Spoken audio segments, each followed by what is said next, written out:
Halo guys, welcome back to Petopen One Time FUNES 2023. Kali ini kita berada pada episode 5 Petopen One, di mana kita akan bahas mengenai situasi dan sampel setelah sebelumnya kita bahas mengenai metode eksperimen. Pembahasan kali ini merupakan bahasan yang penting karena populasi dan sampel sangat berpengaruh terhadap penelitian yang akan kita lakukan. Langsung saja, yang pertama kita akan bahas mengenai populasi. Populasi merupakan wilayah generalisasi atau wilayah umum yang mana terdiri dari objek atau subjek yang memiliki kualitas atau karakteristik tertentu yang ditetapkan oleh peneliti untuk diteliti dan ditarik kesimpulannya.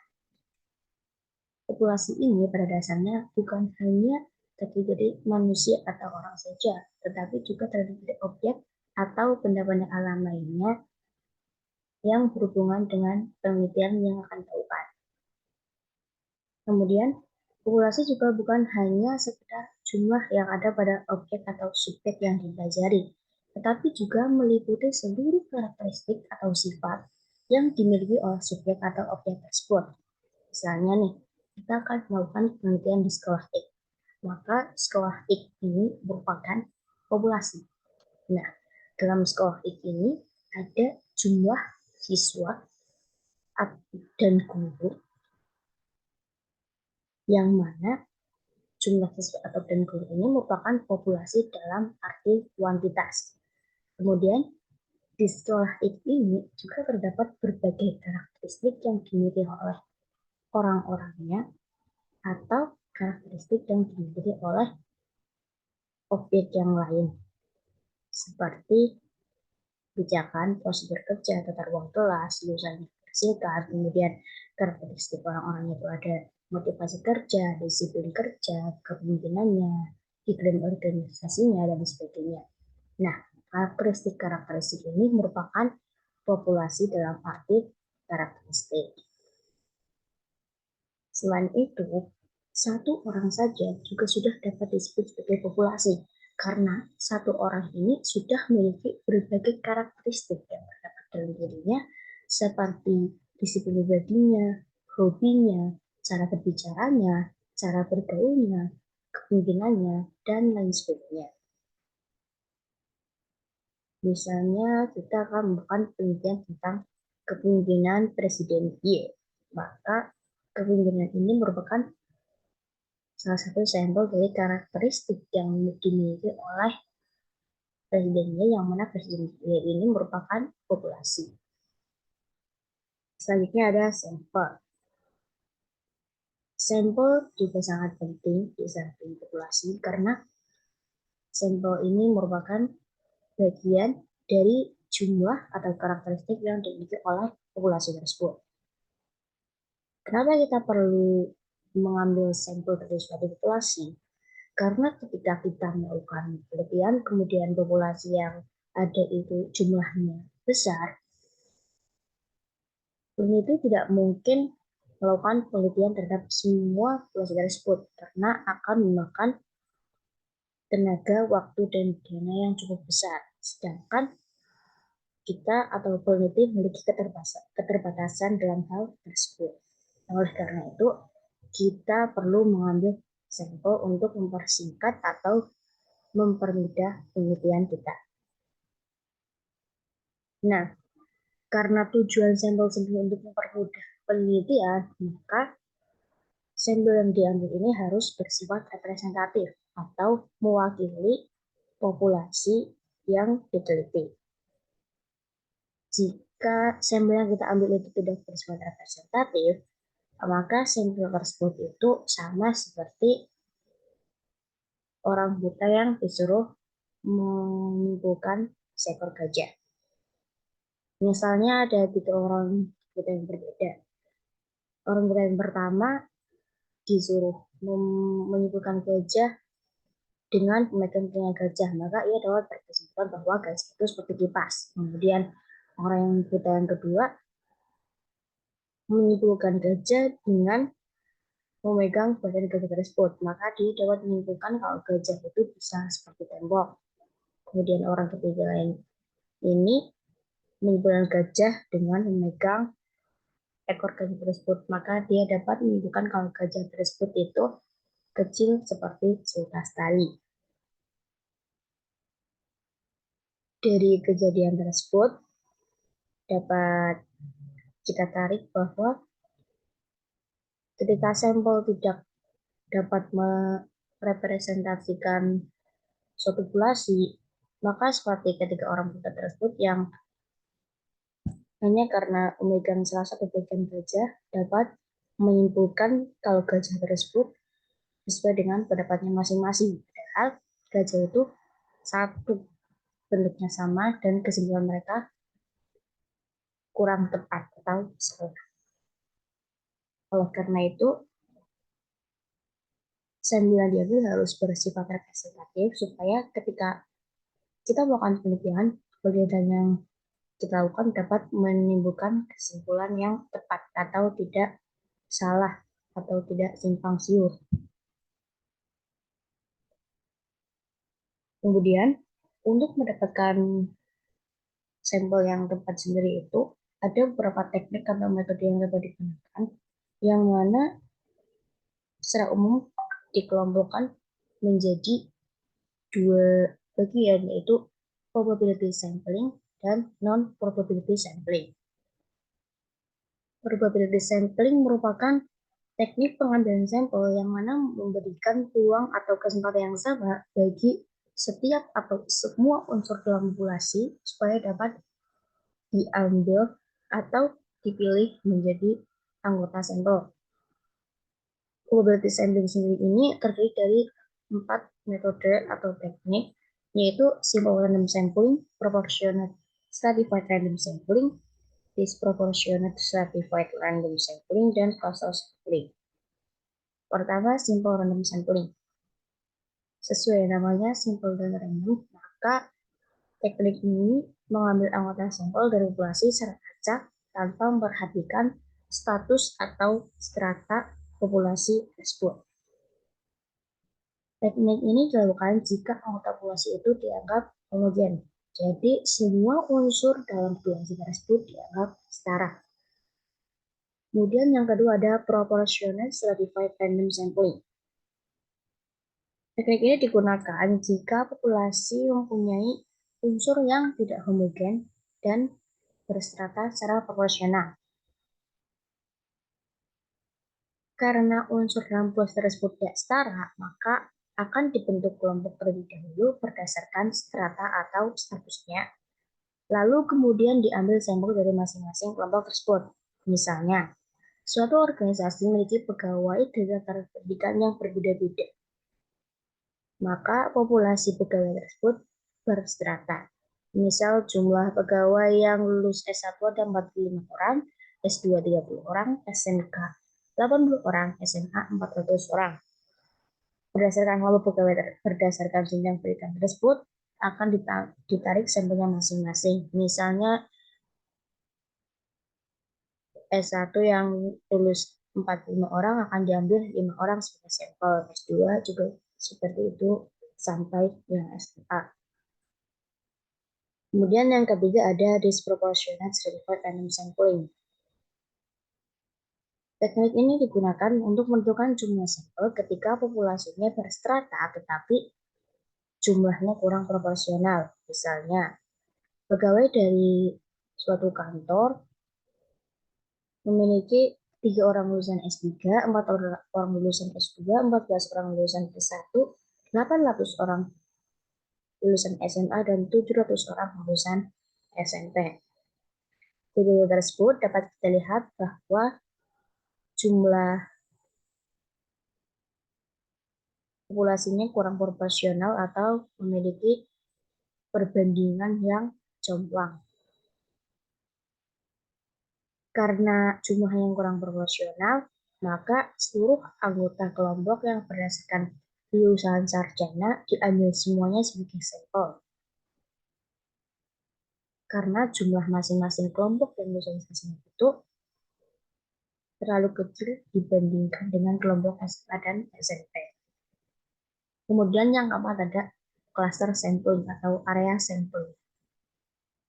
Teknik ini digunakan untuk menentukan sampel jika objek yang akan diteliti sangat luas, misalnya penduduk dari suatu negara, provinsi, atau kabupaten. Untuk menentukan penduduk mana yang akan dijadikan sumber data, maka pengambilan sampel berdasarkan daerah populasi yang telah ditetapkan. Misalnya, di Indonesia itu terdapat 34 provinsi, sampelnya akan buang setengahnya yaitu 17 provinsi. Sebelum kita mengambil atau menentukan provinsi mana saja yang akan dijadikan sampel, kita perlu membuat kelompok terlebih dahulu berdasarkan kesamaan karakteristik atau status provinsinya. Karena karakteristik atau status provinsi yang ada di Indonesia itu berbeda-beda, jadi kita perlu membuat kelompok supaya dapat lebih cepat untuk menentukan sampel provinsi tersebut. Jika kita sudah membuat kelompok provinsi-provinsi tersebut dengan karakteristik tertentu, maka dilakukan penarikan sampel menggunakan teknik stratified random sampling, baik yang proporsionate maupun disproportionate. Ke-17 provinsi yang sudah terpilih sebagai sampel tersebut akan bisa diambil sampel masyarakatnya masing-masing. Nah, berdasarkan keempat teknik dalam probability sampling tersebut, dapat kita simpulkan bahwa semakin kompleks dan luas sifat dari suatu populasi, maka teknik penarikan sampelnya juga semakin kompleks, mulai dari random sampling yang sederhana hingga cluster sampling yang cukup kompleks. Hal tersebut bertujuan supaya sampel yang akan ditarik tetap bersifat representatif meskipun sifat dari populasi tersebut semakin luas dan kompleks. Kemudian yang kelompok kedua ada non-probability sampling. Non-probability sampling ini merupakan teknik pengambilan sampel yang mana tidak memberikan kesempatan atau peluang yang sama bagi setiap unsur dari suatu populasi untuk dapat dipilih menjadi anggota sampel. Dalam hal ini akan ada syarat atau ketentuan yang diberlakukan supaya anggota atau unsur suatu populasi dapat diambil atau ditarik menjadi suatu sampel. Kelompok non-probability sampling sendiri ini ada 5 metode, yaitu sampling sistematis, sampling kuota, sampling pervasif, snowball sampling, dan sampling jenuh. Yang pertama, sampling sistematis. Sampling sistematis sendiri merupakan teknik pengambilan sampel yang didasarkan pada urutan anggota populasi yang telah diberi nomor urut. Misalnya, populasi terdiri dari 100 orang yang telah diberi nomor urut 1 sampai 100. Dalam hal ini kita dapat mengajukan syarat untuk pengambilan sampel seperti sampel dapat dilakukan dengan nomor ganjil saja, genap saja, atau kelipatan dari bilangan tertentu. Misalnya, kita memiliki populasi 100 orang dan diberi nomor 1 sampai 100. Kemudian kita mengajukan syarat atau ketentuan untuk penarikan sampel, yaitu kelipatan dari bilangan 5. Maka yang diambil untuk dijadikan sebagai sampel itu nomor 5, 10, 15, 20, dan seterusnya hingga 100. Kemudian yang kedua ada sampling kuota. Sampling kuota sendiri merupakan teknik menentukan sampel dari populasi yang mempunyai ciri-ciri tertentu hingga jumlah kuota yang diinginkan itu terpenuhi. Misalnya, kita akan melakukan suatu penelitian tentang pendapat masyarakat terhadap pelayanan izin mendirikan bangunan. Jumlah kuota sampel yang kita tentukan ada 500 orang. Nah, jika pengumpulan data yang dilakukan belum mencapai kuota 500 orang tersebut, maka penelitian belum dianggap selesai. Dan penelitian baru akan dianggap selesai ketika ketika jumlah data yang dikumpulkan sudah mencapai kuota 500 orang. Kemudian yang ketiga ada sampling purposive, merupakan teknik penentuan sampel dengan pertimbangan tertentu. Jadi sebelum mengambil sampel, kita menentukan dulu populasinya akan diambil dari apa. Misalnya populasinya adalah pekerjaan. Jika kita akan melakukan penelitian tentang kualitas makanan, maka sampel sumber-datanya adalah orang yang ahli makanan. Kemudian, jika kita melakukan penelitian tentang kondisi politik di suatu daerah, maka sampel sumber datanya adalah orang yang ahli politik. Sampling purposive ini selalu digunakan untuk penelitian yang bersifat kualitatif atau penelitian yang tidak melakukan generalisasi. Dan yang keempat ada snowball sampling. Seperti namanya snowball atau bola salju, teknik ini mula-mulanya jumlah sampelnya itu kecil, kemudian besar. Seperti bola salju yang pada awalnya kecil, tapi ketika digelindingkan, lama-lama akan semakin besar. Dalam teknik ini, ketika kita menentukan sampel, pertama-tama kita milih satu atau dua orang untuk jadikan sampel. Kemudian dalam perjalanan penelitian kita mungkin merasa data yang dihasilkan dari dua orang ini belum cukup atau kurang lengkap, sehingga kita akan menambah orang lagi untuk dijadikan sebagai sampel, sehingga data yang diperoleh akan mencapai kualitas yang kita inginkan. Hal itu dilakukan terus-menerus secara berulang-ulang sampai data yang kita peroleh benar-benar berkualitas dan rinci.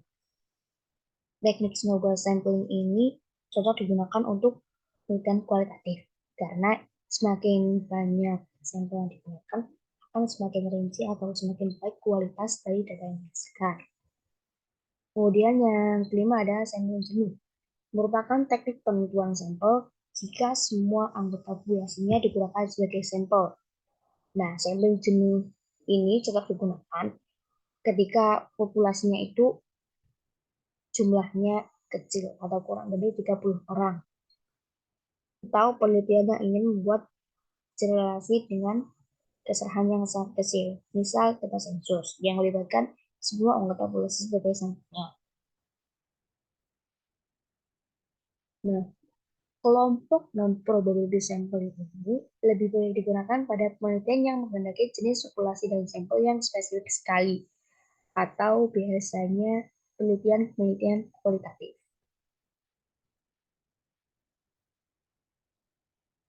Kemudian, setelah kita menentukan teknik pengambilan sampel apa yang akan kita gunakan, kita juga harus menentukan ukuran sampel yang akan digunakan.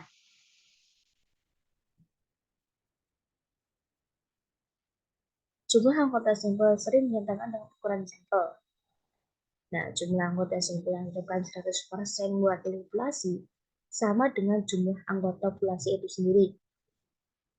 Misalnya, jika jumlah populasi 1000 dan hasil penelitian itu akan dilakukan untuk 1000 orang tanpa ada kesalahan, maka jumlah sampel yang diambil sama dengan jumlah populasi tersebut, yaitu 1000 orang. Semakin besar jumlah sampel yang digunakan atau semakin mendekati jumlah populasi, maka peluang kesalahan generalisasi semakin kecil. Dan sebaliknya, semakin kecil jumlah sampel atau semakin menjauhi jumlah populasi, maka semakin besar pula kesalahan generalisasi. Kemudian, berapa sih anggota atau jumlah anggota sampel yang paling tepat digunakan dalam penelitian? Jawaban untuk menentukan jumlah anggota sampel penelitian itu tergantung pada tingkat ketelitian atau kesalahan yang dikehendaki oleh peneliti. Selain itu, tingkat ketelitian atau kepercayaan yang dikehendaki itu juga sering tergantung pada sumber dana, waktu, dan tenaga yang tersedia. Semakin besar tingkat kesalahan, maka akan semakin kecil jumlah sampel yang digunakan. Itu juga sebaliknya.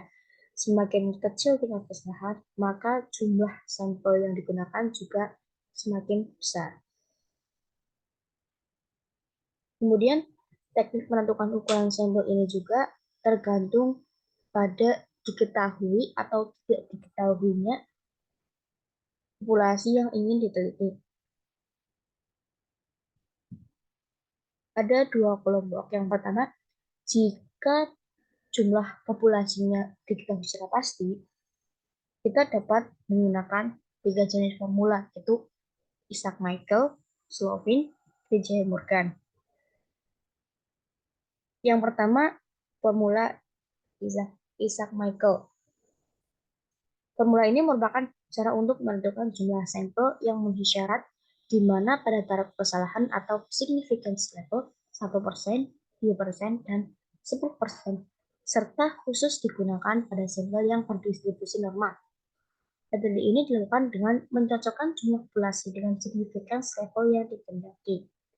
Kemudian yang kedua, formula Slovin.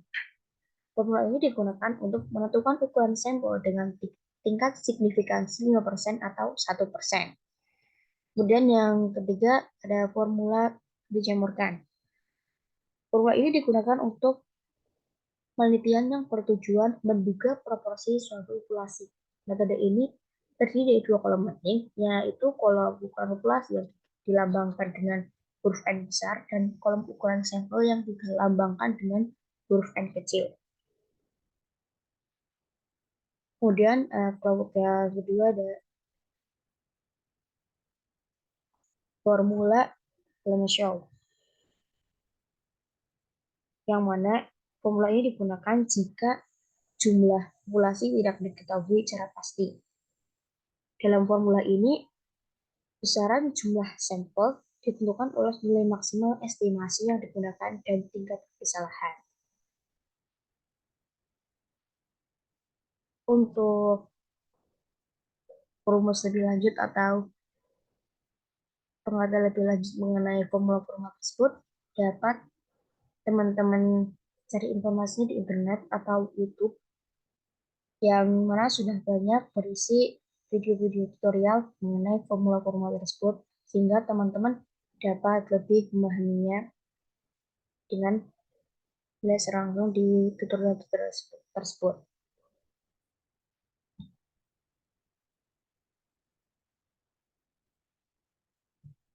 Sekian pemaparan dari saya mengenai populasi dan sampel dalam penelitian. Semoga apa yang saya sampaikan dapat bermanfaat buat teman-teman semuanya.